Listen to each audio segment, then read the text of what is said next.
হঠাৎ একটা কালো ছায়া এগিয়ে এলো তার দিকে। হ্যালো বন্ধুরা, আবারও নিয়ে আসলাম আপনাদের মাঝে আরো একটি ভয়ঙ্কর ভূতের গল্প। গল্পের নাম শ্মশানের রাত। রাত প্রায় 2টা। গ্রামের শেষ প্রান্তে থাকা পুরনো শ্মশান ঘাটে আচমকা আগুন জ্বলে উঠলো। সেই আগুনের চারপাশে দাঁড়িয়ে কয়েকটা ছায়ামূর্তি। তারা কেউ কথা বলছে না, শুধু ঘুরে ঘুরে আগুনের দিকে তাকিয়ে আছে। সেই সময় গ্রামের তরুণ রাহুল বন্ধুর চ্যালেঞ্জে এসে শ্মশানে হাজির। হাতে টর্চ, বুক ভরা সাহস। প্রথমে কিছুই বুঝতে পারছিল না, সব যেন অস্বাভাবিক ভাবে শান্ত। হঠাৎ সে শুনল কেউ কানের কাছে ফিসফিস করে বলছে, ফিরে যা, শেষ বার্তা। রাহুল ঘুরে তাকালো, কেউ নেই। আবার সেই শব্দ, এবার একটু জোরে, তুই বাঁচবি না। টর্চের আলো হঠাৎ নেমে গেল। চারপাশে কুয়াশার মতো ধোঁয়া। আগুনের আলোটাও মিলিয়ে যেতে শুরু করলো।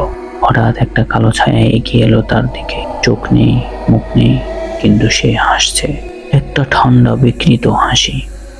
রাহুল দৌড়াতে শুরু করলো, কিন্তু পা যেন মাটি থেকে সরে না। ছায়াটা ধীরে ধীরে তার দিকে এগিয়ে এলো। ঠিক তখনই তার মনে পড়লো, এই শ্মশানে বছর 10 আগে এক যুবক আত্মহত্যা করেছিল। কারো চোখে পড়েনি তার মৃতদেহ, শুধু রক্ত আর ছিঁড়ে যাওয়া জামা ছিল আগুনের পাশে। ছায়াটা হঠাৎ রাহুলের গলা চেপে ধরলো, তুই আমার জায়গায় এসেছিস।